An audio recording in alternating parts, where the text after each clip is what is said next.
I fucked up again. The mugs you watched me throw last week are bone dry, meaning I should probably just throw them out, but I'm going to try to save them anyway, with, as you shall see, varying degrees of success. I've been spoiled my entire life with a pottery studio that is either in my high school, a 10-minute bike from my childhood home, on my campus, a 5-minute walk from my dorm, or in my town, a 10-minute drive from my current house. But Shared Floor is in Bridgeport, an underrated neighborhood south of the Loop by Chinatown, and depending on traffic, it's at best a 30-minute drive, and at worst, an hour plus. So it's been kind of hard for me to find a good rhythm of getting there, throwing work, drying work, trimming work, etc., and these mugs have entirely dried out. Bone freaking dry.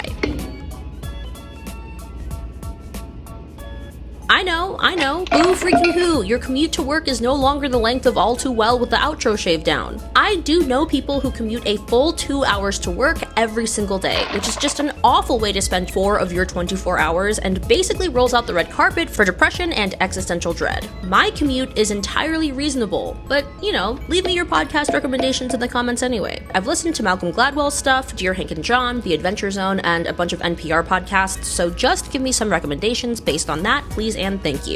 I threw these mugs thinking I'd definitely be back in a few days, and then I didn't come back for an entire week. Don't ask me what the hell I spent the rest of that week doing, because I don't remember. The important thing is that these are still somewhat trimmable with sharp tools and a little sponging. By holding a damp sponge next to the trimming tool, it wets a thin layer of clay as it spins, and then as it gets shaved off, it wets the next layer down until I've trimmed as much as I want. And since I sealed it to the wheel properly this time, it totally worked. The real question now is how the hell am I going to get handles to stick to these, but that is a problem for later.